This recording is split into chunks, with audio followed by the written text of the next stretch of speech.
Boa noite a todos os presentes. Boa noite a todos que estão assistindo via Facebook. Meu nome é Danúbia Fernandes, eu sou farmacêutica e estou como assessora técnica aqui do CRF-MG. E hoje vamos dar início ao debate sobre o tema Resolução 658 do Conselho Federal de Farmácia, referente à publicidade e propaganda e anúncio das atividades profissionais do farmacêutico. O objetivo desse debate é promover a exposição de ideias acerca deste tema. E eu gostaria de agradecer e cumprimentar a todos os presentes neste momento. Humberto Marques Tirbúrcio, presidente do Sindilab. Rodrigo Mota, gerente do Serviço de Registro do CRF-MG. E Hélida Marques, advogada do CRF-MG. Bom, no Diário Oficial da União, do último dia 2 de setembro, o Conselho Federal de Farmácia publicou a Resolução 658, discutida previamente em plenário e que disciplina os limites éticos da propaganda, publicidade e anúncios profissionais do farmacêutico. Nesse caso, considera-se a propaganda, publicidade ou anúncio qualquer divulgação relativa à atividade profissional, oriunda ou promovida pelo farmacêutico, independente do meio de divulgação. A legislação estabelece um parâmetro para a publicidade dos serviços farmacêuticos e vem complementar o que já está disciplinado no Código de Ética Farmacêutica, considerando publicidade e propaganda. O objetivo dessa legislação é evitar publicidades enganosas, abusivas e que vão contra o Código do Consumidor e, com isso, evitar demandas judiciais e mostrar um caminho para o farmacêutico se resguardar e divulgar suas atividades e serviços. E, a partir dessa introdução, eu concedo a palavra aos convidados aqui presentes para que possam se expressar de forma breve antes de iniciarmos com as perguntas. Eu deixo a Hélida falar primeiro, o Rodrigo, depois eu venho. Obrigado. Ok, vamos nessa ordem, então. Boa noite a todos. Este trabalho que estamos desenvolvendo hoje é para orientar o farmacêutico no sentido de como deve promover a sua propaganda, a propaganda dos seus serviços, tanto para se respeitar e resguardar a questão da profissão e da ética farmacêutica, quanto também a questão do direito do consumidor, possibilitando uma publicidade de boa-fé, uma publicidade ética, em que haja uma confiabilidade nas informações, porque desde a Constituição de 88, que o direito do consumidor é assegurado como direito fundamental, que deve ser respeitado para todos, e hoje nós vamos tratar dessa questão no âmbito da profissão farmacêutica, para que haja uma consonância entre a atuação do farmacêutico e o direito do consumidor na prestação dos serviços. Rodrigo. Boa noite, Danúbia. Boa noite a todos os colegas aqui presentes, os colegas que estão nos assistindo. Eu acho muito interessante que o Conselho Federal tenha publicado essa resolução, um momento muito importante da nossa profissão, mudando o foco, né, da profissão.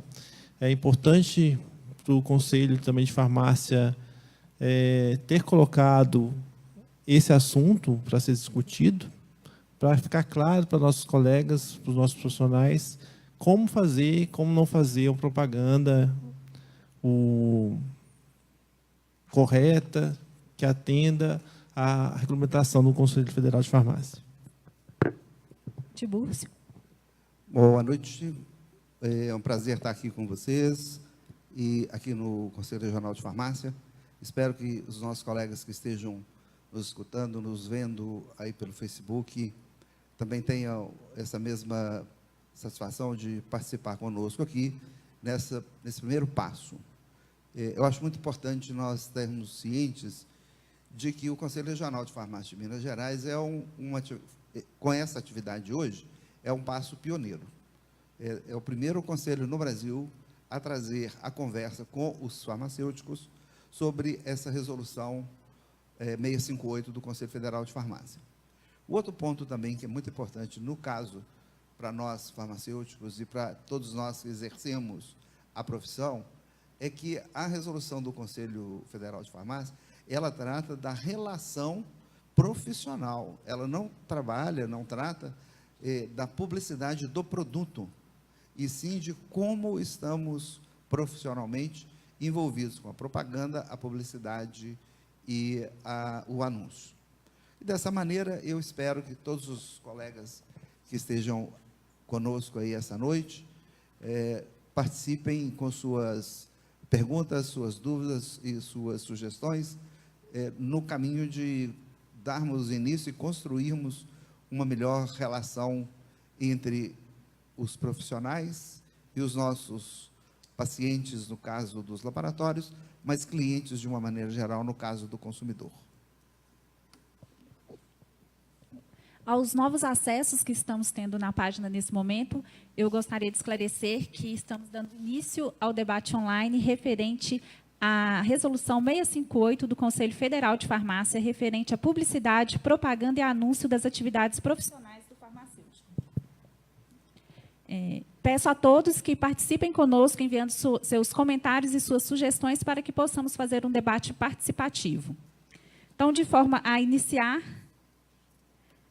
iremos começar com a primeira pergunta e eu deixo livre para quem quiser se manifestar primeiro. Do que se trata especificamente e de forma geral a Resolução 658, de 27 de setembro de 2018? Bom,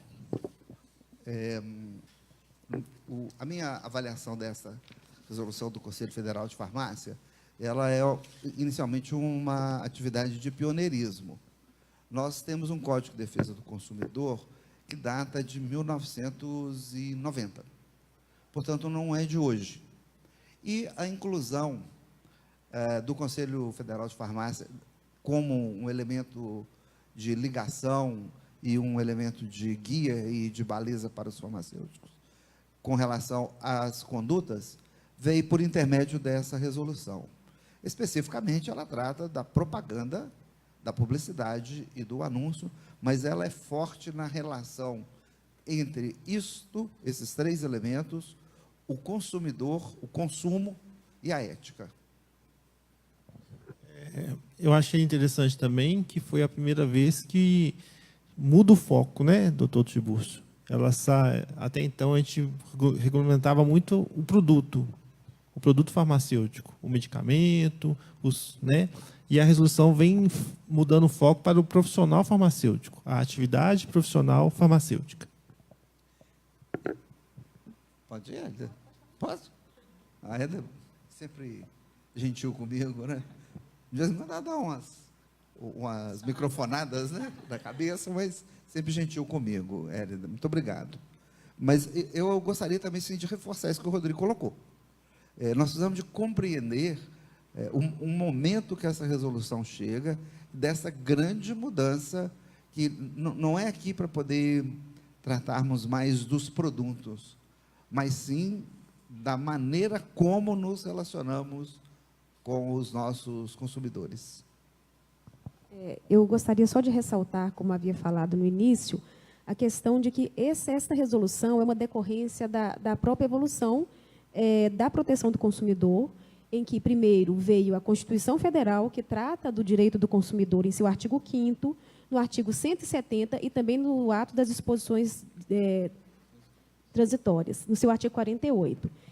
Ela veio como uma decorrência, porque a Constituição determinou-se que criasse uma legislação para regulamentar as relações de consumo. Em consequência, foi criada a Lei 8.070, a Lei do Código de Defesa do Consumidor, que é 8.078 de 90.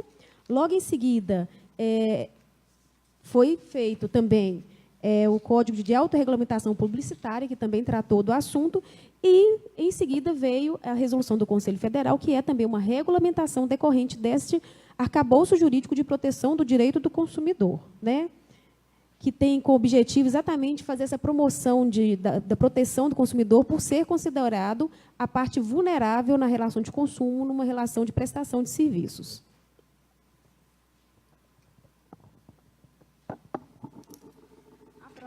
A próxima pergunta é: o que é considerado propaganda, publicidade ou anúncio referente à atividade profissional? Bom, na resolução há uma igualdade conceitual entre publicidade, propaganda e anúncio, incluindo no título e incluindo no seu artigo 1º, que traz escrito da seguinte maneira: considera-se propaganda, publicidade ou anúncio, portanto, qualquer uma das três, qualquer divulgação relativa à atividade profissional. Ocorre que, como a Hélida bem colocou aqui, o Brasil tem uma atividade regulatória chamada CONAR, que é o Conselho Nacional da Autorregulação Publicitária. E o CONAR tem um código, chamado Código Brasileiro de Autorregulamentação Publicitária, que inclusive é citado nos considerandos desta resolução. E o CONAR, por intermédio, então, do Código Brasileiro de Autorregulamentação Publicitária, ele tipifica com muita clareza o que é anúncio, mas ele não tipifica o que é propaganda, e sim a publicidade. E veicula o anúncio com a publicidade em duas condições: uma condição de tempo e a outra de paga pelo anunciante. Isso é, durante o período em que o anúncio existe e o anunciante dele pagou por ele, isto existe a palavra anúncio. Cessou uma das duas condições, isso é, cessou o prazo, o tempo, ou cessou a paga, isso desaparece, ele perde o efeito. E do ponto de vista, então, da nossa resolução, esses aspectos não foram inclusos nela. Como os considerandos remetem ao Código Brasileiro de Autorregulamentação Publicitária, precisa de saber se, do ponto de vista da validade da resolução, o considerando teria validade. Caso o considerando esteja validade, a Hélida depois pode nos colocar isso com mais assertiva e com mais precisão. Caso o considerando tenha validade, o produto do considerando tenha validade, então haverá essa dicotomia entre o que está escrito na resolução e o que está escrito no Código Brasileiro de Autorregulamentação.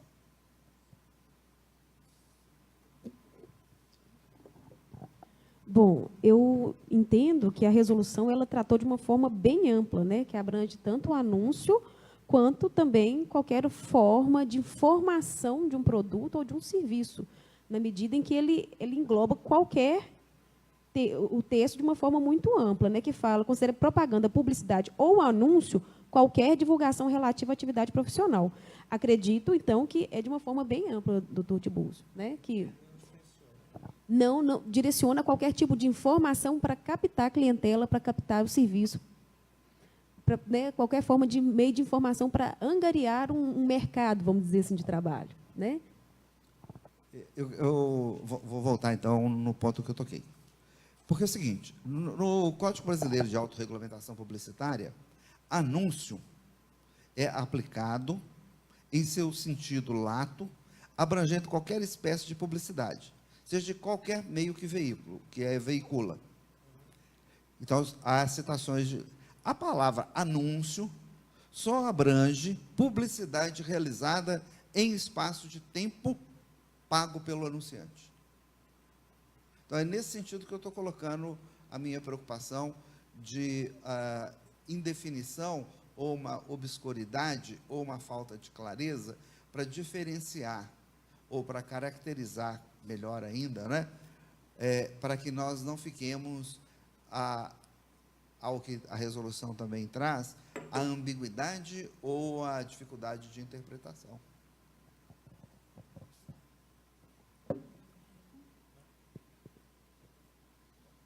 A terceira pergunta é: quais os princípios éticos dos farmacêuticos estão associados a este tipo de publicidade? A resolução, ela, na primeira leitura que a gente faz da resolução, ela chama muita atenção para o Código de Ética Profissional Farmacêutica, a resolução 596.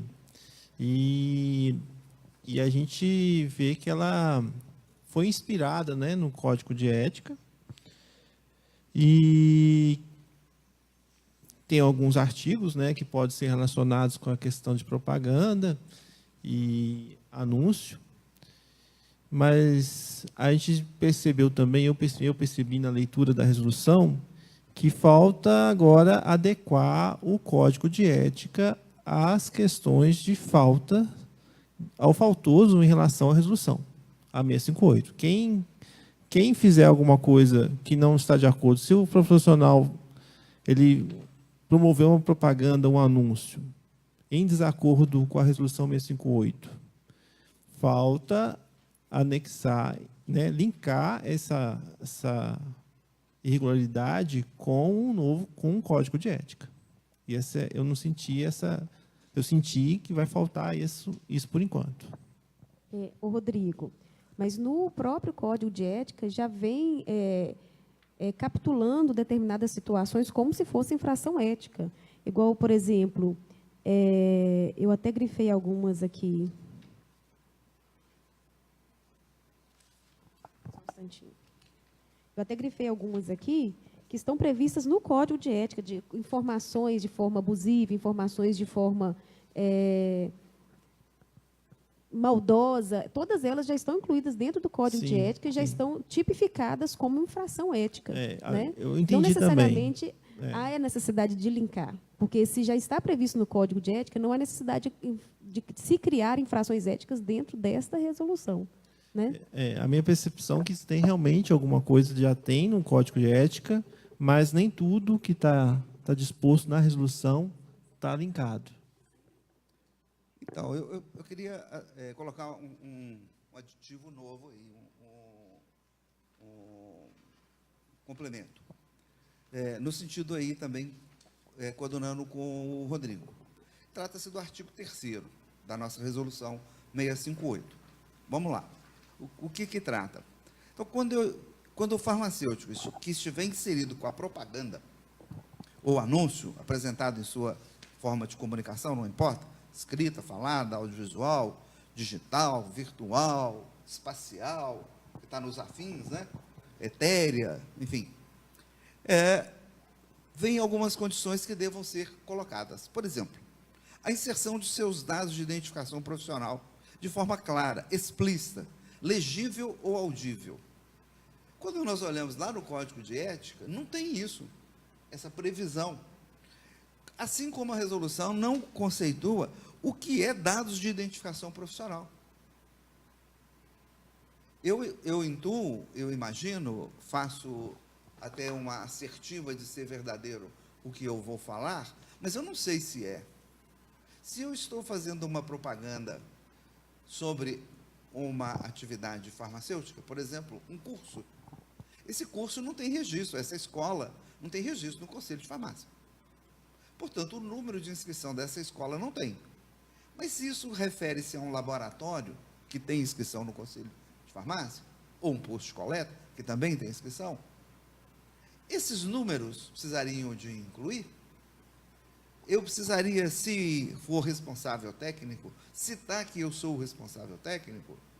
Eu posso colocar meu nome abreviado, por exemplo, na identificação profissional? O que é uma forma clara? Porque se a forma tem que ser clara, o texto tem que ser mais claro do que a forma. Não adianta o texto citar que é de forma clara, explícita, legível. O que é legível? Eu cito o exemplo de nós 3 aqui. Cada um dos 3 de óculos. Tirou os óculos, para nós nada é legível. Então, o que é legível num texto, que eu faço uma propaganda, aproveitando a ideia da Luísa, lá no painel do Mineirão, no painel da direita, lá onde fica o galo. Quando eu ponho uma propaganda lá, que tamanho tem que aparecer o meu nome? É maior do que o número de inscrição, ou é igual, ou não tem que aparecer isso? Porque, como os dados de identificação profissional, aqui o texto diz que devam ser claro, explícito e legíveis. E eu pergunto a Hélida, o que eu faço para ser claro, explícito e legível? Não adianta bom senso. Isso é claro no medicamento. As embalagens, as bulas, têm tamanho de letra. Para ser claro e explícito, não basta escrever, tem que dizer como é que vai ser.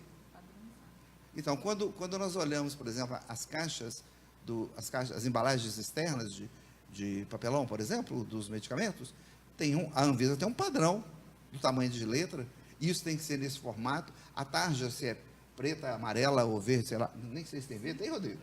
Tem verde? Bom, então, tem verde, né? Aquela tarja tem uma dimensão. Então, esses são aspectos que depois, na prática, nós vamos ficar com problemas para solucionar, que é onde eu toco no assunto que o Rodrigo colocou, e levanto esse assunto, e com muita delicadeza eu deixo cair no colo da Hélida o abacaxi sem a faca, mas eu quero ele descascado. Bom, eu acho que são duas questões diferentes. Quanto à questão da regulamentação, desta padronização, de fato, entendo que realmente tem que existir uma padronização escrita para todos.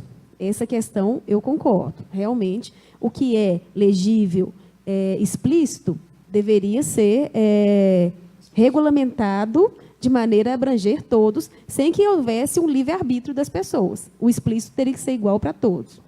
Agora, quanto à questão do que fazer se a pessoa não segue o parâmetro, nesse caso, realmente não vai ter. Mas eu vou citar aqui um caso que está previsto no nosso Código de Ética, no anexo 3, artigo 8º, inciso 19, que é uma falta de média, né? Vamos dizer que é uma infração média, punida com multa de 1 a 3 salários mínimos e até pena de suspensão. 5 pontos na carteira, diz aqui, promover publicidade enganosa ou abusiva da boa-fé do usuário, bem como em relação a produtos farmacêuticos e a divulgação de assuntos científicos não fundamentados na promoção, proteção e recuperação da saúde. Isso está previsto e isso está em consonância com o que está dizendo. Quer dizer, está previsto no Código que existe essa penalidade, qual que é a penalidade e qual que é a conduta que é faltosa. Divulgar informação sobre temas farmacêuticos de conteúdo inverídico, sensacionalista, promocional ou que contraria a legislação vigente. Quer dizer, também se enquadra dentro de uma falta que está de acordo com o que está dizendo nessa resolução que a gente está debatendo hoje. Quer dizer, existe uma previsão de alguns atos que são tipificados como infração ética já no nosso Código. Né? Outras, concordo com o doutor Tiburcio, que não estão. Por exemplo, essa questão de padronização é uma regulamentação que vai ficar a cargo dos conselhos regionais? Vai ser unificada pelo Conselho Federal? É uma pergunta a se fazer para o Conselho Federal. Como vai funcionar essa questão da padronização? Então, posso voltar nesse pontinho de novo? Porque eu acho muito importante o que o Rodrigo levantou e muito, muito importante o que a Hélida nos trouxe. São alguns outros aspectos que vêm acontecendo ou que poderão vir a acontecer. Toco no assunto porque lá nós não conseguimos um enquadramento, que é a falta de especificidade dificulta-nos a fiscalização. Quando eu não tenho as clarezas deixa eu voltar aqui na resolução, quando eu não tenho a forma clara, explícita do acontecimento, eu tenho dificuldade. Então, às vezes, eu tenho uma propaganda que eu não consigo apresentar ela ao Conselho, porque falta clareza das coisas para poder apresentar. Não estou dizendo da denúncia, não. Eu estou dizendo do querer fazer. Eu quero fazer uma boa propaganda, entendendo que uma boa propaganda seja aquela que segue a resolução 658. Eu vou ter dificuldade. Porque eu não vou ter o que querem de mim, a resolução não trouxe. Clareza explícita. Como ela não tem, como é que eu vou ter?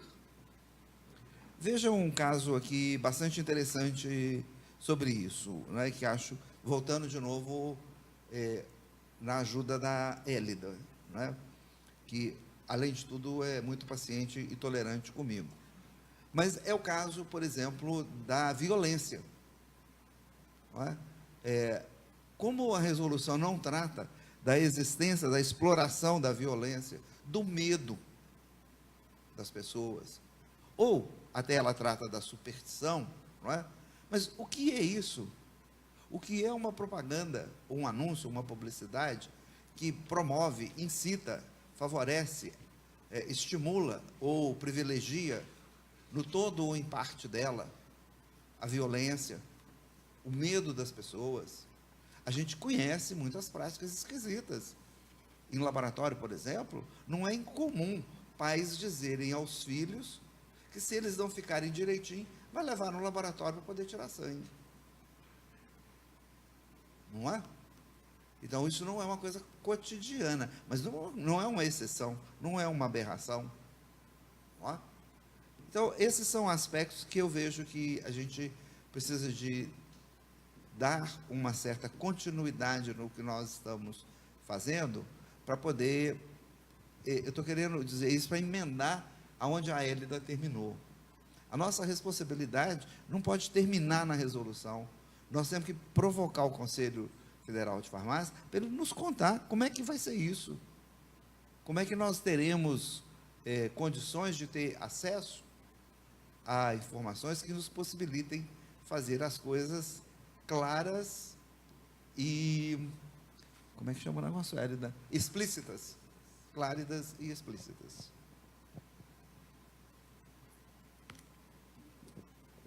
É porque eu tenho outro assuntinho, se puder. Então, emendando dentro dessa falta de clareza e explicitude, que é a chamada evidência científica. Eu tenho evidência científica para muita coisa. Só preciso saber se eu posso usar, qual é o critério de evidência científica que eu vou usar. Porque eu tenho evidência científica para coisas que vão para o lado A, ou para o lado B, ou para o lado C, ou para o lado D.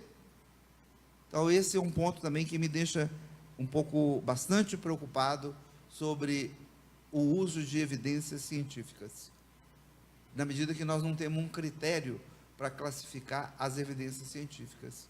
E hoje as evidências científicas possuem critério para classificar. 1A, 2A, 3A, ou 1A, 1B, 1C, 2A, 3B. Então, elas possuem critério para classificar. E isso nos prejudica muito, porque eu posso apresentar uma justificativa para uma propaganda que ela tem determinada evidência científica. Quando eu olho para a evidência científica, ela de fato existe, mas é uma evidência científica do tipo 4D. Era questionável para tudo enquanto é lado. Não é? E aí, como é que fica diante desse cenário? Porque depois todas essas confusões vêm parar aqui, né? E aí, como é que fica essas confusões? É isso que eu gostaria de ouvir. Só no começo do nosso debate, a gente já percebe que é necessário exigir mais informações, que a resolução ela dá um início, ela levanta um problema, né? Mas ela precisa de anexos, ela precisa ser clara, né? Sobre o que realmente, como deve ser feito, né?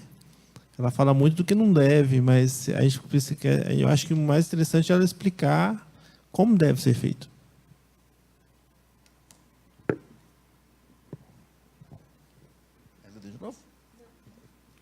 Vou tomar a palavra de você outra vez, Hélida.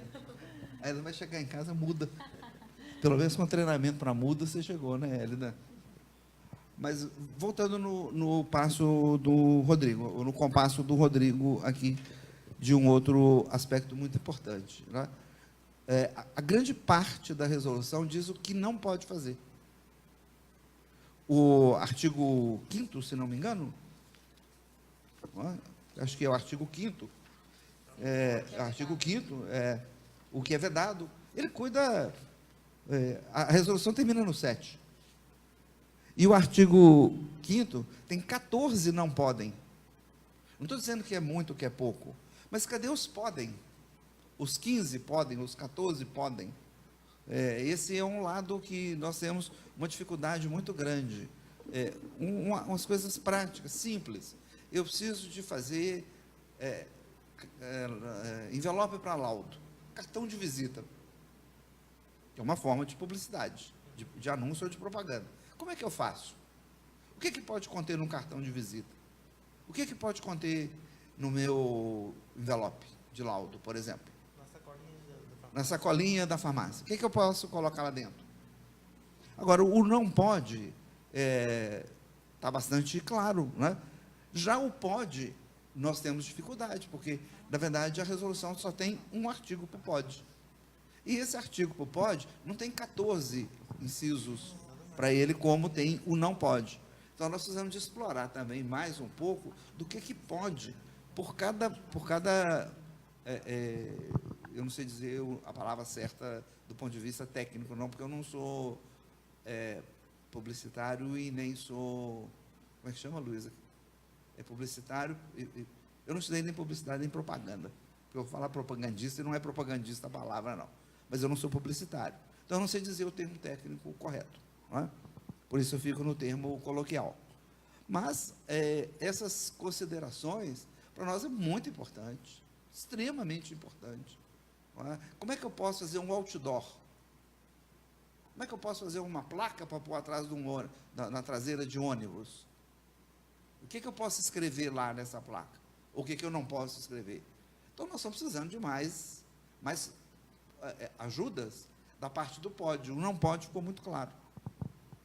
Bom, partindo pelo pressuposto do direito privado, existe o ditado que não é proibido, é permitido. Então, se não está dentre os proibidos, presume-se que está permitido, mas o que não afasta a necessidade de um esclarecimento maior a respeito do assunto para que as pessoas, mesmo de boa fé, não extrapolem essa questão da propaganda e acabem, de alguma forma, lesando o consumidor, né?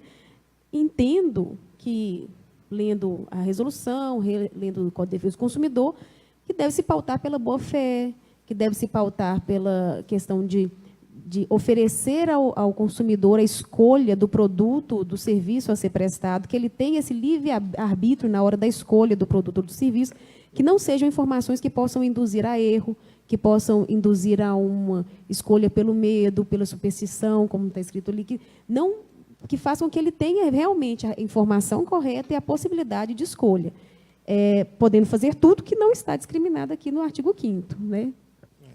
Uma coisa interessante também, que eu acho que a gente tem que frisar, é que a resolução ela chama também a atenção para a necessidade do profissional se especializar. Eu acho que o mercado já tem falado isso. Hoje não basta mais ter só a graduação, né, que é necessário a gente se preparar para o mercado, fazer uma especialização, se dedicar, estudar mais. E eu vejo que essa resolução de propaganda da atividade farmacêutica, ela está diferenciando o profissional. Eu tenho profissional A, formado em farmácia, mas que tem 1, 2, 3 cursos, títulos. E eu tenho outro profissional que parou, formou em farmácia e não fez, não se especializou, não estudou mais. Ela tá dando condições. Olha, existem profissionais diferentes no mercado. Não é interessante? Exato, e é o artigo 6º, né, que é direito farmacêutico divulgar os cursos de capacitações e atualizações. É expresso como um dos direitos do farmacêutico divulgar a sua capacitação profissional que o difere dos demais, né? Novamente, eu gostaria de dar as boas-vindas aos farmacêuticos, aos colegas farmacêuticos que estão nos assistindo via Facebook. O debate é sobre a Resolução 658 do Conselho Federal de Farmácia, referente à publicidade, propaganda e anúncio das atividades profissionais do farmacêutico. Nós já pontuamos questões referentes à resolução, de uma forma geral, o que é considerado a propaganda, a publicidade, o anúncio. Falamos também sobre os princípios éticos no tocante a essa resolução. E aí eu coloco a próxima pergunta, que é: como deve ser a participação do farmacêutico na divulgação de assuntos de seu âmbito profissional?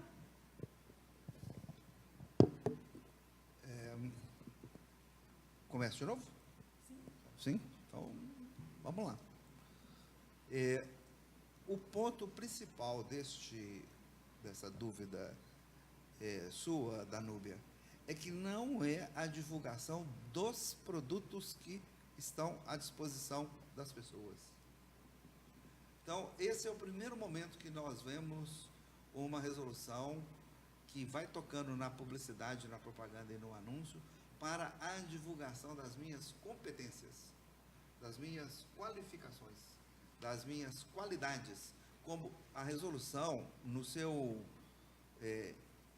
primeiro artigo, embora tenha ficado lá para trás no nosso histórico, mas vale a pena trazer aqui, né?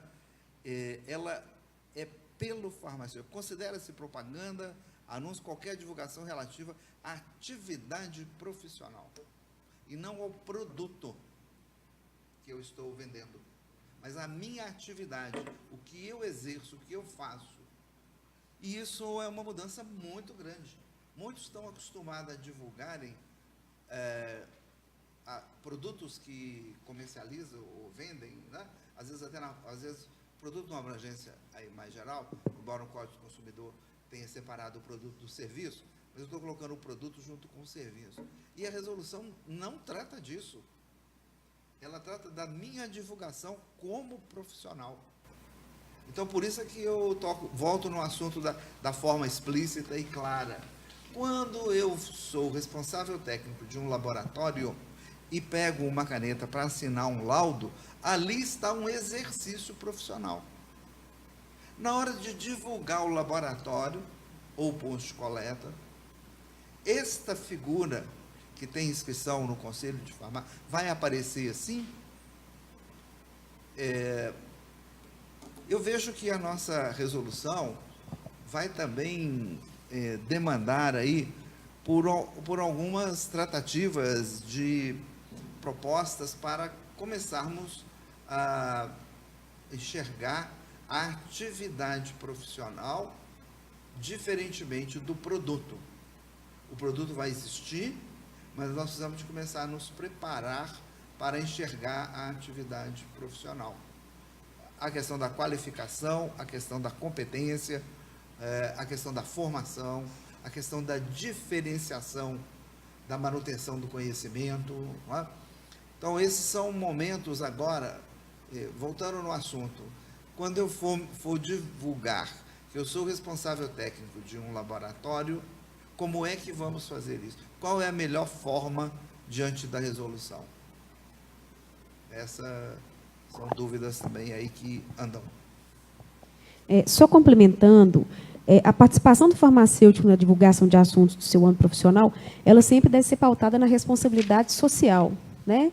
A responsabilidade social, que é um ícone que, inclusive, está no Código de Ética, que o farmacêutico, em sua atuação, em qualquer âmbito de atuação, deve se pautar na responsabilidade social.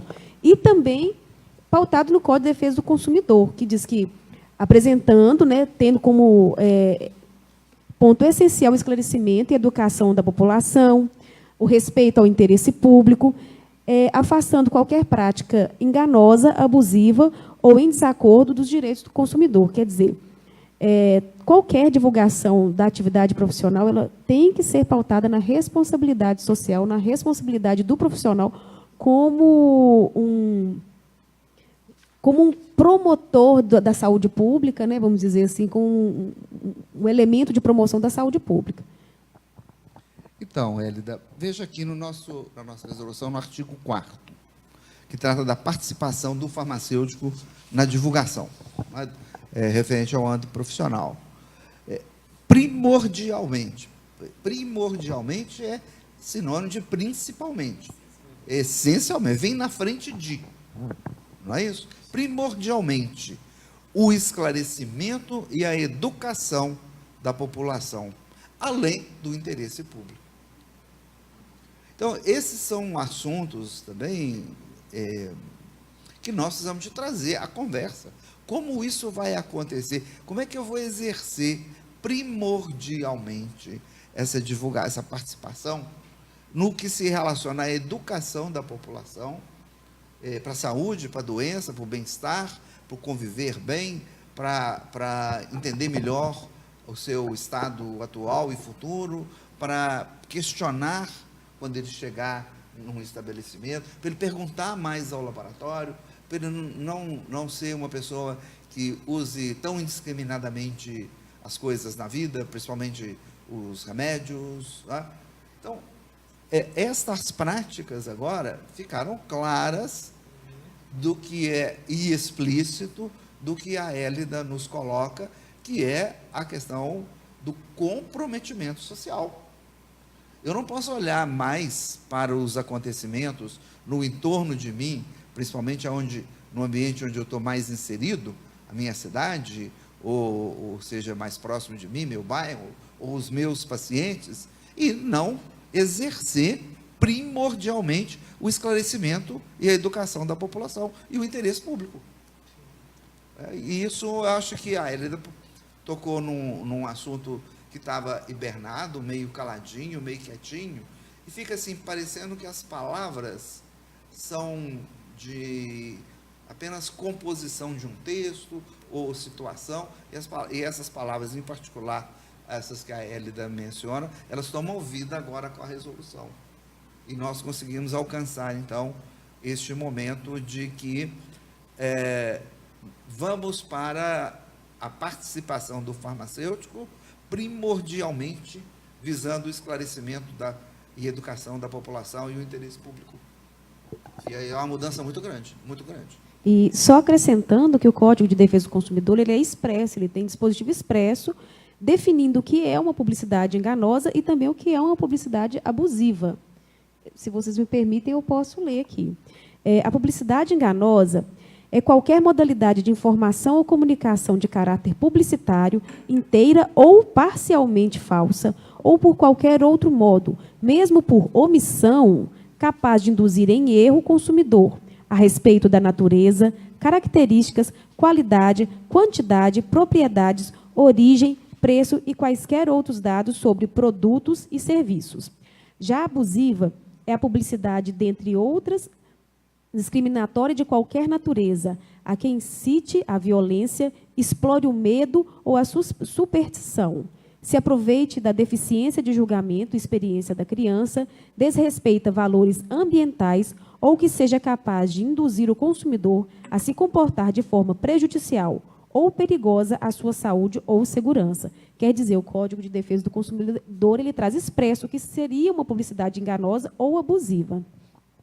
Então, Hélida, no próprio artigo 4º da nossa resolução, trata, depois do que nós comentamos, né, da vedação à autopromoção e depois da vedação ao que você citou. A prática enganosa, a prática abusiva em desacordo com os direitos do consumidor.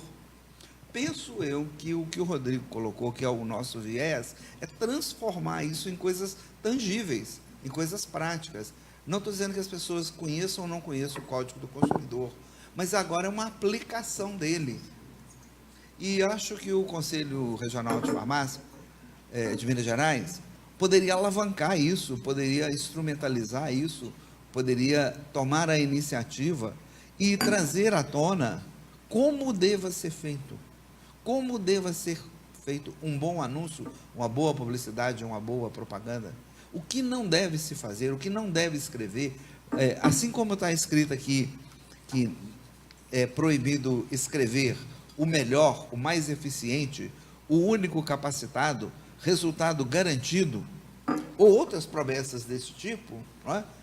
Como escrever um anúncio, uma publicidade ou uma propaganda, em que ficaria nele caracterizado que houve autopromoção, que é uma prática enganosa, que é uma prática abusiva. E como fazer um anúncio que não é uma autopromoção, que não é uma prática enganosa e que não é uma prática abusiva.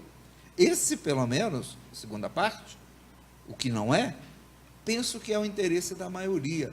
A maioria quer aprender a fazer uma boa publicidade, um bom anúncio e uma boa propaganda. E o nosso conselho podia nos ajudar. Que acaba ser um limiar pequeno, né, entre o certo e o errado, né? O que é um pouco paradoxo, né? Eu quero promover a minha atividade, profissão farmacêutica, mas eu tenho que tomar cuidado para não cair na questão de autopromoção, por exemplo, né? Isso. E eu acredito que vão existir situações que vão ficar nessa linha tênue entre o pode ou não pode.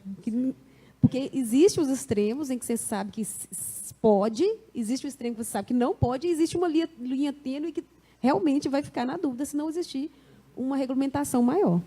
Então, veja aí, Hélida, na análise de risco, ou em quase tudo, né, ou ainda até no direito, a dúvida não é pro réu? Então, seria o mesmo processo. A dúvida é em favor do farmacêutico, não é? Mas a questão maior é como é que eu vou ver isso, como é que eu vou materializar.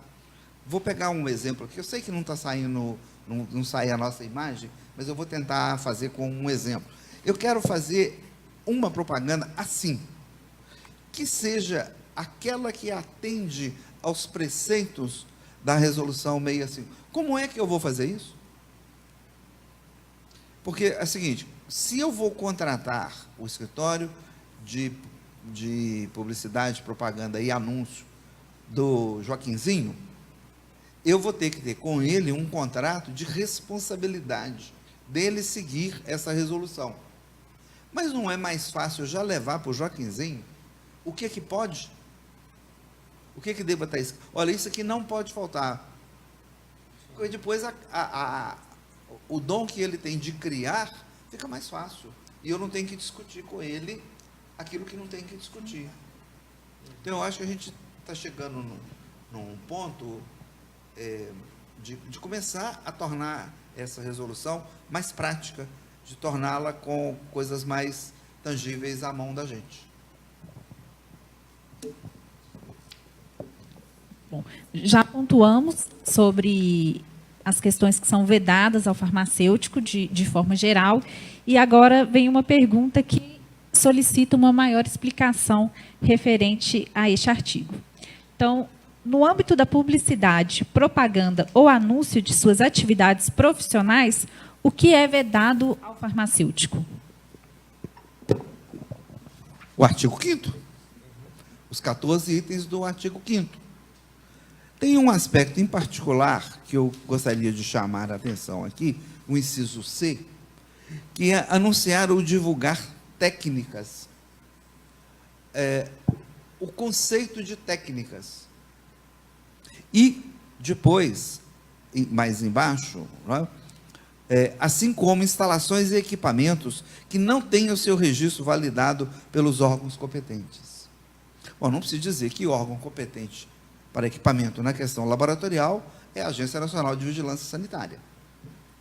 Tá? A minha questão aqui é, quando eu for divulgar isso, que grau de preocupação eu tenho que ter com relação aos equipamentos e ao registro sanitário dele? Eu precisaria, olhando dentro dos óculos que a Hélida me deu, com os óculos dela, eu colocaria o número de registro dele na Anvisa. Mas do ponto de vista de baixo da resolução, eu não sei se seria necessário.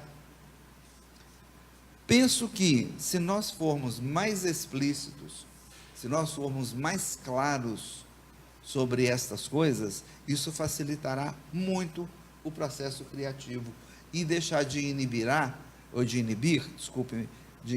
muitas boas práticas de divulgação. É o caso, por exemplo, de técnicas, com relação, por exemplo, cito um exemplo aqui, da técnica de eletrodos de íons seletivos, comparada com a técnica de fotometria de chama. Então, como fazer essa divulgação? Como é que eu posso contar a uma pessoa das vantagens de uma técnica em benefício de outra? Ou o contrário, não é? Por que eu optei por uma técnica e não optei por outra?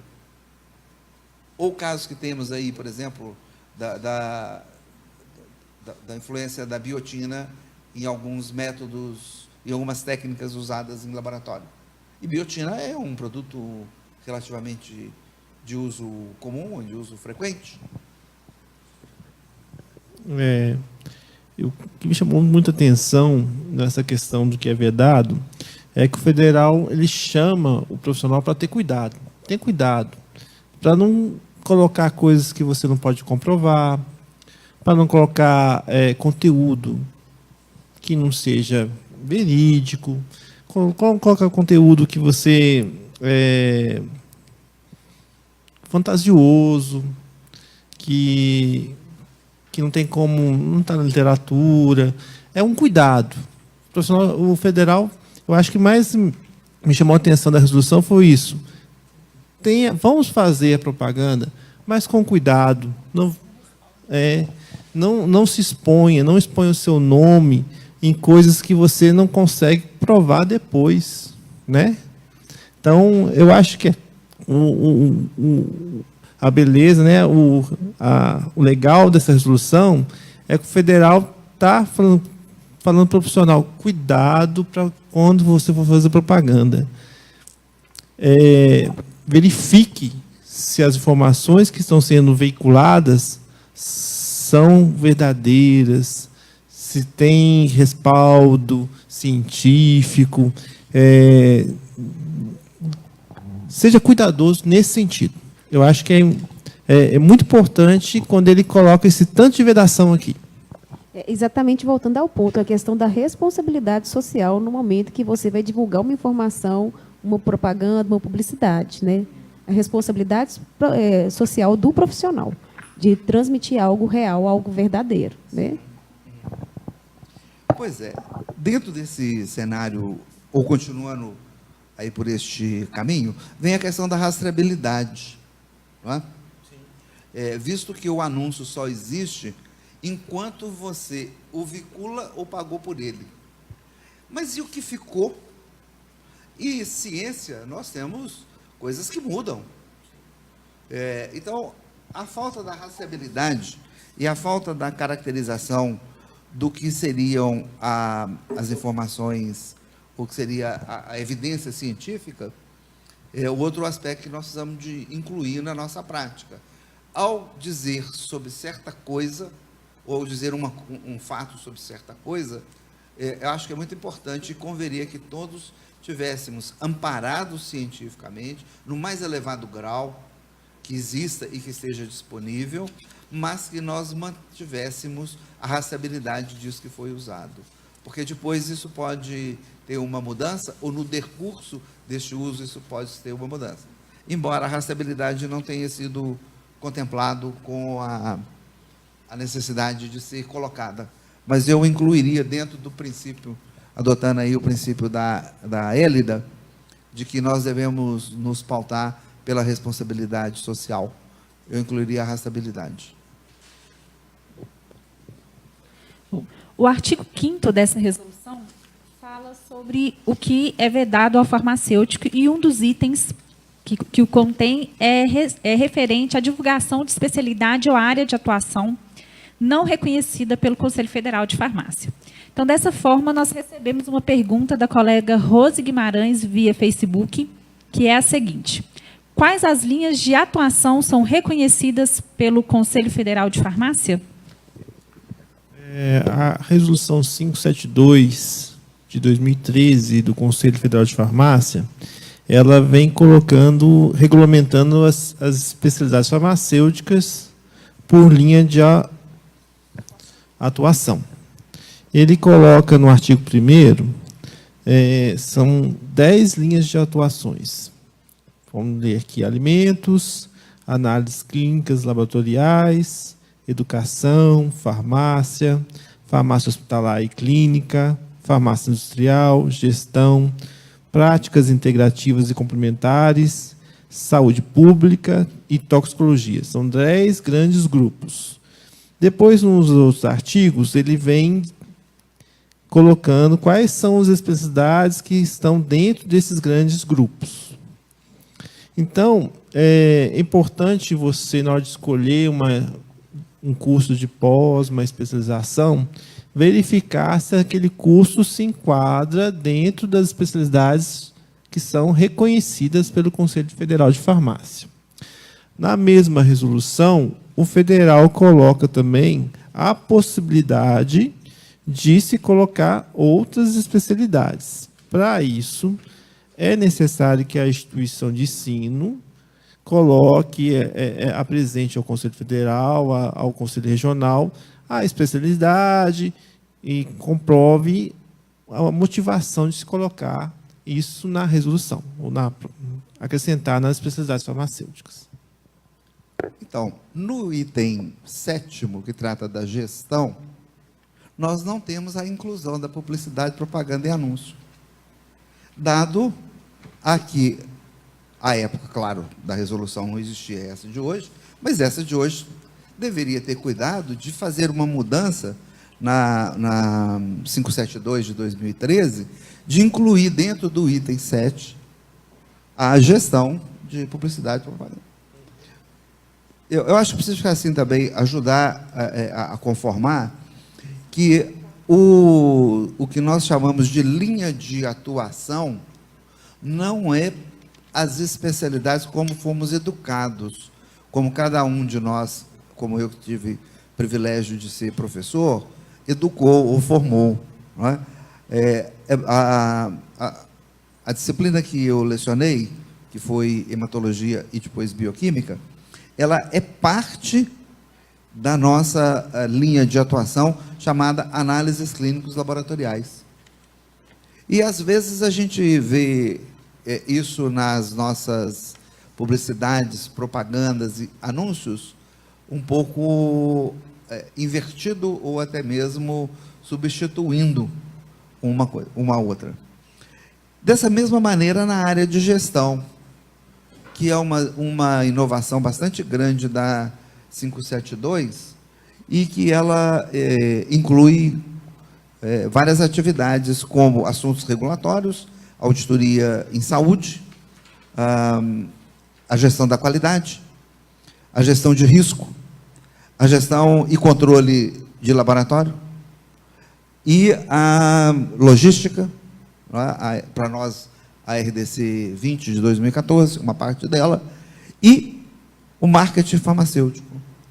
Então, nós precisamos de pleitear que a publicidade, a propaganda e o anúncio seja embutido dentro desse item 2 para que ele possa ser utilizado, porque atualmente nós não podemos utilizar. Lembrando que a resolução não produz efeito imediato, ela tem 90 dias, então nós temos bastante, estamos bastante dentro do prazo para pedir essa inclusão e ela produzir esse efeito dentro dos próprios 90 dias. O senhor acha que a gente pode entender que esse assunto estaria dentro do marketing farmacêutico ou é uma coisa diferente? Não, porque a resolução não trata de marketing. Ela não estuda o mercado. Ela é publicidade, propaganda e anúncio. Então tem que pedir para incluir mesmo dentro do eixo aí da linha de atuação. É uma das sugestões que eu deixaria conosco aqui, de que amanhã escrevêssemos. Quando eu digo amanhã, é amanhã mesmo, dia de quinta-feira. Escrevêssemos ao Conselho Federal fazendo estes alertas e pedindo que essas providências ocorressem nesse prazo de 90 dias também. Porque eu não vou poder fazer publicidade, propaganda e anúncio, porque ele não está dentro de nenhuma linha de atuação. Então ela vai ficar inócua para mim. Bom, eu deixo aqui o comentário da Maristela Carvalho. Não se trata de uma pergunta, mas acho que podemos discorrer sobre este comentário, que é: vamos precisar aprender muito para conseguir fazer uma boa publicidade. Há muitas restrições entre o que pode e o que não pode, o que causa confusão na interpretação.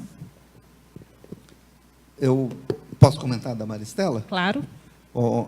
Eu entendi que a Maristela leu. E que, como dizia lá na escolinha do professor Raimundo, a Maristela captou a vossa mensagem. Mas eu acho que nós temos que dar uma resposta à Maristela. Isso é, vamos nos propor a resolver o que ela levantou?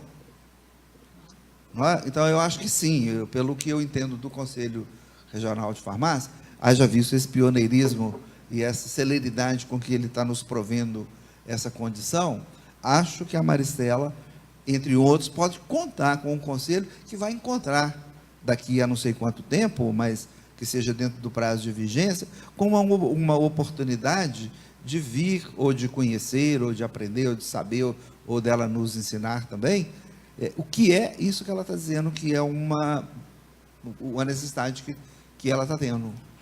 E a mim também alegra bastante ouvir isso. Não sei nem quem é a Maristela. Eu até gostaria de conhecer a Maristela, se fosse possível. Mas me alegra muito ouvir da Maristela, que é esse lado que eu tenho insistido muito nas regulamentações nossas. Falta o lado do quem quer fazer bem feito. Nós não podemos ter 14 incisos para dizer não e um caput de um artigo para dizer sim. Então, nós precisamos desenvolver mais para os que querem fazer. Eu fiquei muito contente de, digamos assim, se não houvesse nenhuma inserção de nenhum colega, a da Maristela já valeu ter vindo aqui hoje.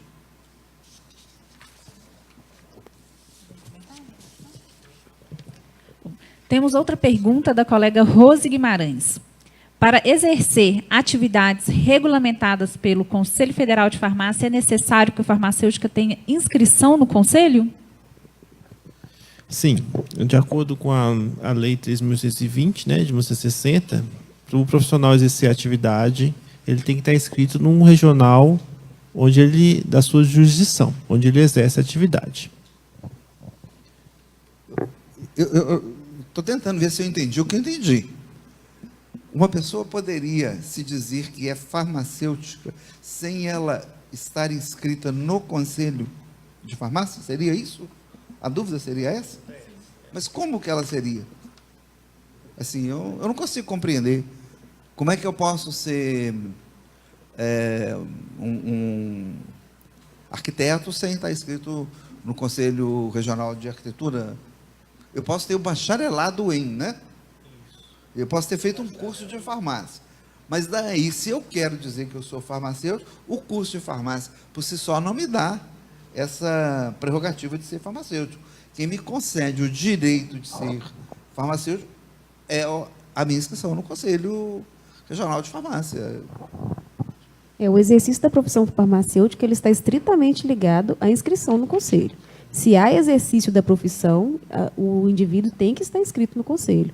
É uma previsão legal, né?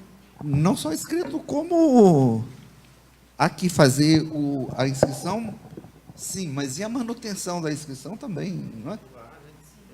A cada ano, até 31 de março de cada ano, faça a manutenção da inscrição. Assim penso eu, né? Eu não sei, assim, como é que as pessoas veem a diferença entre a formação de graduação, a colação de grau e o exercício profissional. Esse ponto, pelo que eu vejo, eu dei aula aqui há algum tempo e via que existia esse grau de dificuldade, mas vejo que ele persiste. Então, de repente, a gente podia deixar uma sugestão aqui ao Conselho, que também encaminhasse uma maneira mais permanente de esclarecer as pessoas, essas duas coisas que são muito diferentes. Eu colei grau na faculdade de farmácia de tal lugar assim. Isso não quer dizer que eu sou farmacêutico. Quer dizer que eu colei o grau. Agora, eu quero exercer como farmacêutico, eu tenho que vir aqui fazer a minha inscrição e anualmente eu tenho que vir aqui e fazer o recolhimento dessa parcela, não é? Esse número que a gente recebe uma única vez na vida é uma coisa preciosa, né? Nesse sentido.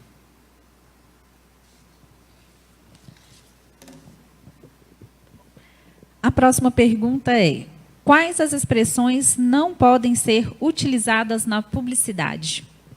Eu achei isso bastante interessante. Achei que foi bastante pertinente os exemplos, né? Embora sem esgotar o que possa ser, mas dá bem uma clareza de o que não escrever, né? Por exemplo, o melhor laboratório da região, eu sou o melhor colhedor de sangue da cidade, o vampiro número 0, né, da cidade, né? O mais eficiente não é tanto usado não, né? Mas o único capacitado, assim, no sentido de que eu sou o único que fiz tal curso, isso é comum. Isso é muito comum. E eu preciso de entender aqui que o capacitado é no sentido amplo da palavra, né? Se aplica a qualquer formação que a pessoa fez, não é verdade? Fico na dúvida, então, é o seguinte: nós estamos numa determinada cidade, que eu sou o único que formou numa determinada faculdade. Eu não posso contar isso, então? São dúvidas que eu tenho a respeito aqui dos nossos únicos. Veja aqui, vamos outro exemplo. Eu participo do Programa Nacional de Controle de Qualidade desde 1978, quando ele começou em Belo Horizonte. Eu não posso contar isso, eu sou o único de Belo Horizonte. Na época nós éramos aqui uns 10, 12 laboratórios, mas vamos dizer que a gente apure que era 12. Nós não podemos contar que nós fomos os únicos que em 1978, sei lá, estou falando 1978 sem saber o ano, mas vamos pôr lá 1948 então, para não ficar dúvida. Nós não podemos contar que fomos os únicos. Então, há algumas coisas assim que eu fico meio preocupado, porque de fato elas são únicas. Quando a gente olha, por exemplo, não é difícil fazer alguns levantamentos e algumas constatações que elas são únicas. Eu conheço laboratórios aqui em Minas Gerais, e não são poucos os que eu conheço, que têm 25 anos de participação em controle de qualidade externo, com resultado excelente todo ano. E às vezes na cidade, ou até mais do que na cidade, na região, ele é o único mesmo. E aí ele não vai poder usar essa expressão? Não estou dizendo ele ser o melhor, não é? Melhor é uma questão extremamente subjetiva. Mas o único não é. Ele tem como prover evidência que ele é o único naquela situação, não é? E existem, assim, no nosso setor, várias condições de ser o único. E dentro do contexto aí da nossa resolução do inciso H, usar expressões como o melhor, o mais eficiente, o único capacitado, resultado garantido, ou outras, que é o problema, capazes de induzir o paciente consumidor ao erro. Eu não consigo ver como que a pessoa dizer eu sou o melhor pode induzir uma pessoa ao erro. Eu não consigo ver. Acho que nós temos que fazer esforços para poder pensar como que pode ser o mais eficiente, levar uma pessoa ao erro. Levar, por exemplo, ao dizer assim, eu sou o laboratório mais eficiente da cidade. Como é que o meu resultado do exame que seja lá pode levar uma pessoa ao erro? O resultado do exame não leva a pessoa ao erro.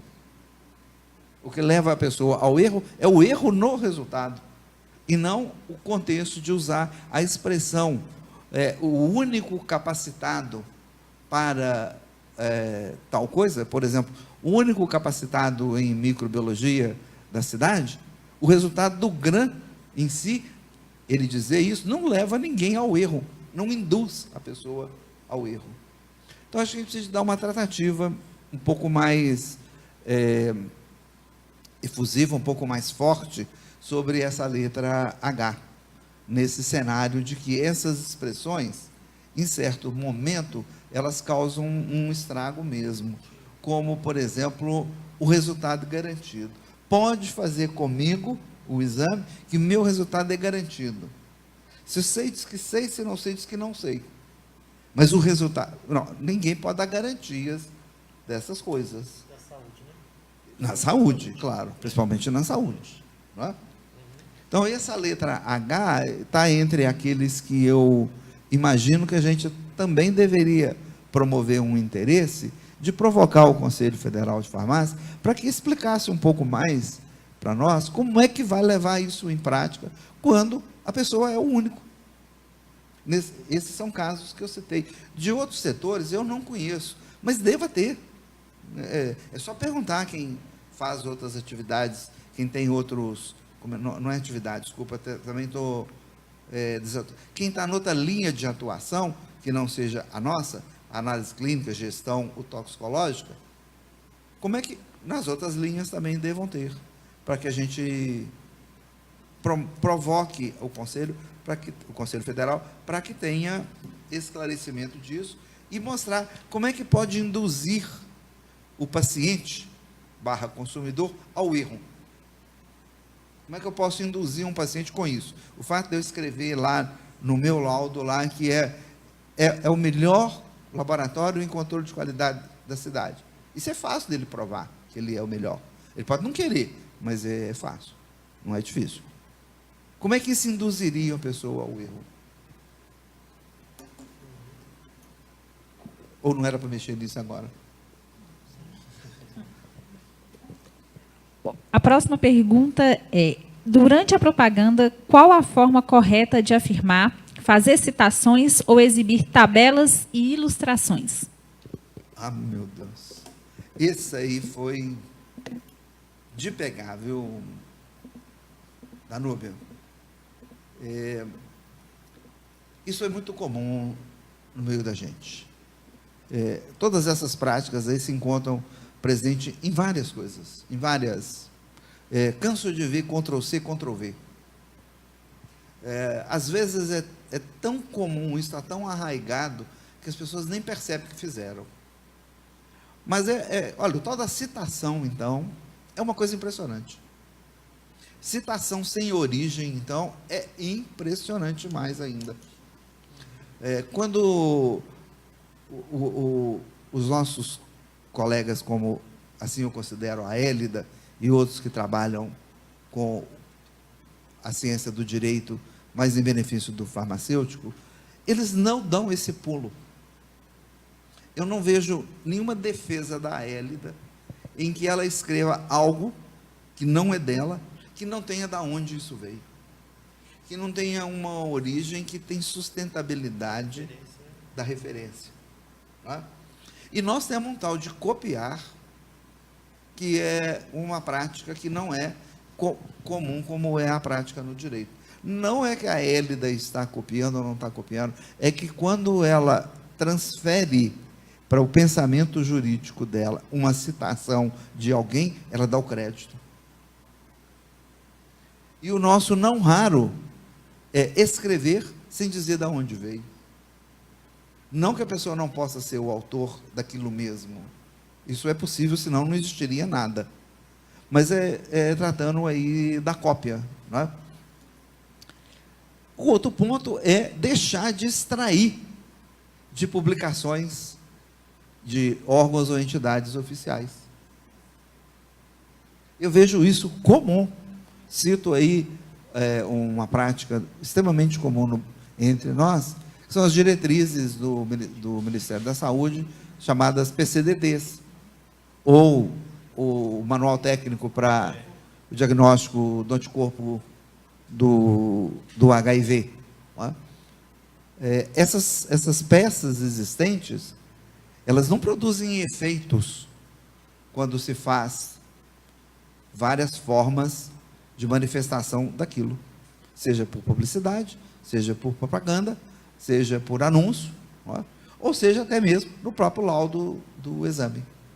Não é? Encontro-me, por exemplo, nesse caso aqui em específico, com essa dúvida do reconhecido valor acadêmico. E eu gostaria de ser ajudado no que é algo de reconhecido valor acadêmico. Acho que isso está na mesma linha lá da referência do artigo 3º. Não é? E fundamentado em literatura consolidada ou baseado em publicidade, evidência científica. Então está na mesma linha. Acho que todas essas citações da letra J merecem mais tratativas e mais esclarecimentos.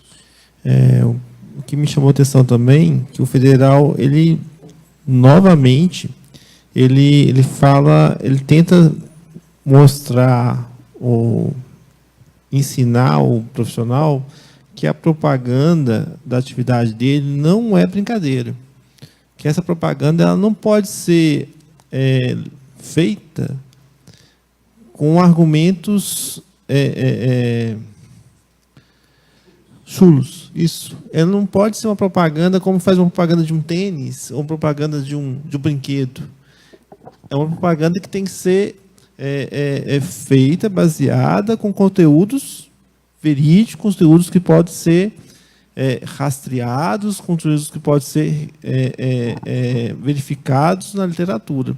Eu acho que, novamente, o federal ele vem falando. Não é uma propaganda normal ou simples, como outra ou propaganda de um brinquedo, como eu falei, uma perfumaria, alguma coisa. É uma propaganda que tem que ser feita criteriosa, não é isso? E a questão da confiabilidade, né, da informação. Então, esse assunto da confiabilidade da informação, que depois vai produzir o efeito lá na credibilidade do uso, a gente precisa de também verificar que ele tem que estar para o lado de dentro. Ele tem que fazer parte dessa rodinha. Não pode ficar do lado de fora algumas palavras, não no sentido só da palavra em si, mas do efeito que essa palavra produz, né? Eu havia feito algumas anotações e vou dando baixo aqui na minha cabeça, mas eu tinha esquecido do que a Hélida tocou e retorno nesse ponto também, de que a gente fosse mais cuidadoso nessa primeira rodada que estamos tendo, e que usássemos da prerrogativa assim, de encaminhar essa sugestão da Hélida também. Eu acho que ela é muito importante para nossas condições, né? Veja bem, voltando de novo na pergunta que você nos coloca aqui neste momento, né? No nosso cenário, vamos colocar no cenário laboratorial, que é o que eu conheço, um pouco, mas conheço, eu não sei o que são entidades oficiais. Qual seria uma entidade oficial do setor laboratorial? Para que eu pudesse cumprir. Nós estamos falando isso do Ministério da Saúde, estamos falando isso de associações, sindicatos, conselhos. Quem são as entidades oficiais? Não é? Porque depois, como bem disse a Hélida, eu quero fazer algo, mas cadê a confiabilidade do que eu colocando? Então, essa é uma dificuldade para nós bastante grande. Nós temos outra pergunta, o nome, se eu estiver errado, me corrija. Caro Jungui. Isso mesmo. Isso. Ó, ela está aí? O Que resultado, legal. acredito que a pergunta venha em relação à letra H, que a gente comentou na pergunta anterior. O resultado garantido não seria para promover um laboratório que fosse acreditado? Ela mesma. Ah, que legal da Caro Jung que está aí. Eu não consigo vê-la, né? Não? Mas um abraço para ela. Muito obrigado de você estar conosco aqui hoje. Não é? Ela está lá na divisa do Santa Catarina com o resto do mundo. É onde o mundo faz a curva, né? O vento faz a curva. Mas, veja bem, eu acho que isso que ela tocou também é um assunto importante. É o esforço, do ponto de vista técnico e gerencial, um laboratório alcançar uma acreditação. E esse alcance, de certa maneira, ele produz um efeito sobre garantias de resultados. Desde que eu associe com a garantia do resultado a medição da incerteza, eu posso dar garantia dele. Eu tenho uma coisa que é isso mais ou menos aquilo. Ou se eu não associo a garantia da incerteza, a incerteza de medição, para nós do Brasil não é uma coisa fácil de medir, porque nós não temos produções de padrões primários, padrões rastreáveis a padrões primários, é um pouco difícil. Mas eu posso dar outras garantias de qualidade, como, por exemplo, uma garantia de qualidade de erro analítico. Isso é, eu fiz um exame X, cujo resultado é Y, e eu tenho um erro analítico Z. Se eu coloco isso, a Hélida coloca isso, não é difícil saber qual resultado está mais garantido do que o outro. Então, esse cenário, eu acho que a Caro Jung foi bastante astuta nos provocar com isso aí. E quero deixar um abraço para ela aí. Muito obrigado, ela, de ter estado conosco. A outra pergunta agora é referente a, talvez, a fiscalização, Rodrigo.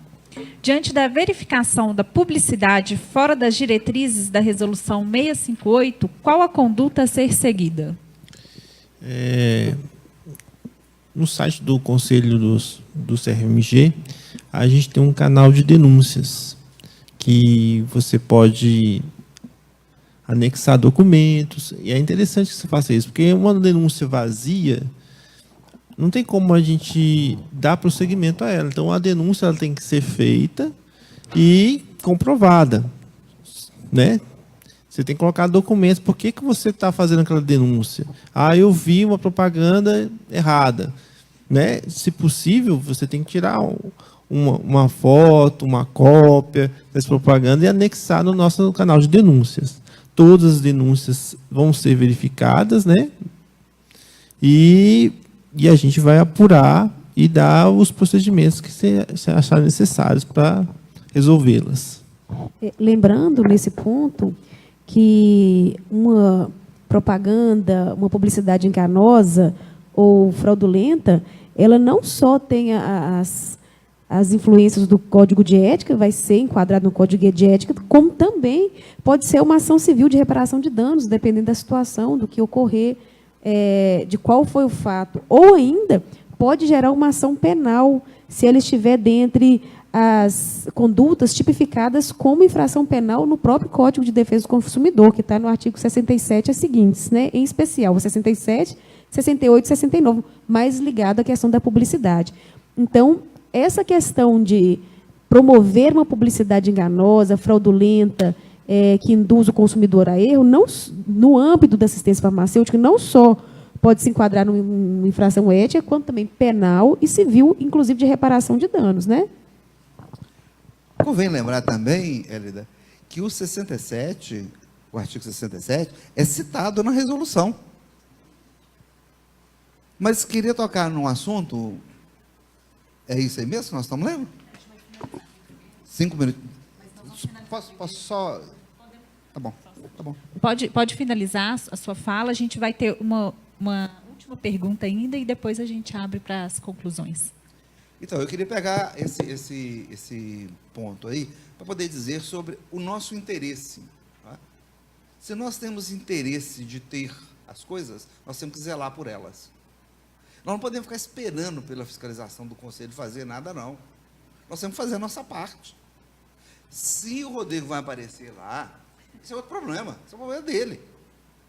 Agora, eu não posso olhar para a coisa que está me prejudicando e fazer vistas grossas. E esperar que o Conselho apareça lá, que o Rodrigo possa organizar. Não é assim que as coisas funcionam. Ou não deveriam ser assim. Se o negócio está me afetando, você está me prejudicando o meu negócio, você está denegrindo contra a minha atividade.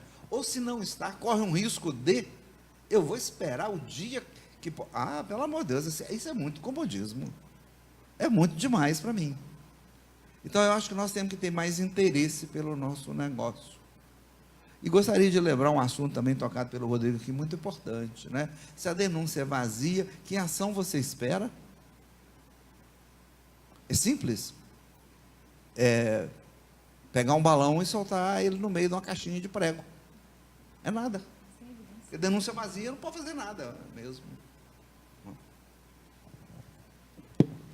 Bom, estamos, né, chegando no final do nosso debate, mas antes de concluir, eu vou fazer a última pergunta, que é a seguinte.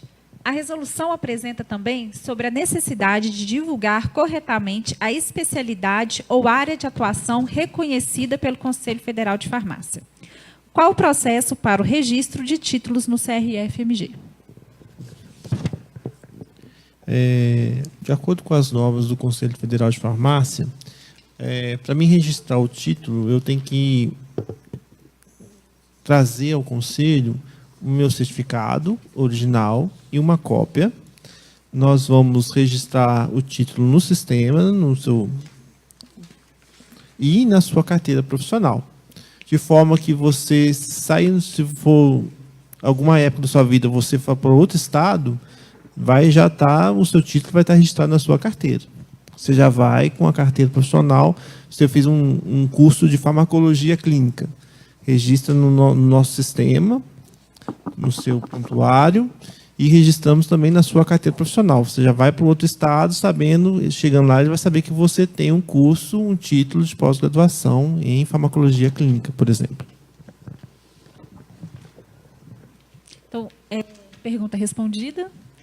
Antes de encerrarmos o debate, eu abro agora para cada participante aqui presente para que possamos fazer uma reflexão final e as considerações finais sobre o debate acerca do tema da Resolução 658. Eu quero agradecer ao Conselho de Farmácia por ter se levantado com esse debate tão logo a resolução foi publicada. Acho que foi muito importante. Quero parabenizar o Conselho Federal de Farmácia pela publicação. Acho que foi uma mudança no foco da profissão, né, valorizando o profissional. E agradecer aos outros colegas aqui pela presença também. Bom, eu queria deixar como encerramento propostas. Essencialmente, as propostas de melhoria da resolução. Tudo aquilo que venha a contribuir para favorecer que a gente tivesse possibilidade de fazer essa condução, a partir de amanhã, ao Conselho Federal de Farmácia dos aprimoramentos. E ao Conselho Regional de Farmácia, que ele não se furtasse a nos oferecer oportunidade de tratarmos aqui do como fazer as coisas. Eu quero fazer um anúncio, uma propaganda, uma publicidade bem feita. Como eu devo fazer isso? O como eu não fazer já está aqui dentro. Então, eu deixo uma sugestão de que, durante o período de vigência dessa resolução, que são 90 dias, a contar de 2 de setembro, se não me engano, 12 de setembro, 2 de setembro, então 2 de outubro, 2 de novembro, 2 de dezembro. Então, que até 2 de dezembro nós tenhamos uma oportunidade de nos reencontrarmos aqui, presencialmente para os que podem e não presencialmente para os que não podem, para conversarmos do como fazer. Como é que eu posso fazer se ela vai ficar bonita, se ela vai ficar estética. Isso é problema de outra área, que é a criação. Isso não é meu. Mas do ponto de vista da inclusão do conteúdo, isso aí. Queria agradecer a Hélida mais uma vez pela paciência, a tolerância que ela tem, que teve sempre comigo, né? Nessas tratativas nossas, a gentileza dela comigo aqui. De vez em quando vocês não veem, não, mas ela me dá umas cutucadinhas assim, de braço aqui, assim, não é? Mas é isso mesmo, é sempre um prazer muito grande rever todos e encontrar os colegas, e pelo visto aí uma galera aí que eu não sabia que estava presente aí, que aí está. Um abraço para vocês todos, até uma próxima, se Deus quiser, que seja breve. Eu gostaria de agradecer a oportunidade, né? A participação dos nossos colegas aqui também, foi um debate muito gostoso, muito produtivo, e dizer que a questão da publicidade ela tem que ser pautada na questão da responsabilidade social, porque o farmacêutico, antes de tudo, ele é um agente de promoção da saúde, e a saúde não é qualquer produto, não é qualquer objeto a ser tratado. Então, que o farmacêutico, no momento da publicidade, tenha em mente essa questão da responsabilidade social, não só na propaganda, como em todos os âmbitos de sua atuação. Novamente, eu gostaria de agradecer a todos os participantes aqui presentes pela discussão e pela troca de ideias sobre essa resolução. Parabenizar a iniciativa do Conselho Federal de Farmácia sobre essa legislação, que veio para mostrar realmente um caminho para o farmacêutico e resguardá-lo também de publicidades que não são verdadeiras. E também parabenizar a toda a equipe do Conselho Regional de Farmácia de Minas Gerais, que está promovendo esse debate com a finalidade de expor, né, todas as ideias, todas as dúvidas e as sugestões sobre essa resolução que acabou de entrar para o nosso rol de legislações. Gostaria de agradecer também todos os farmacêuticos e colegas que participaram conosco via Facebook e desejar boa noite a todos. Outras dúvidas que vocês tiverem, mesmo que já expirado o prazo do debate, vocês podem encaminhar através... Outras dúvidas que vocês tiverem, vocês podem encaminhar através do e-mail da assessoria, que é duvidastecnicas@crfmg.org.br. Uma boa noite a todos.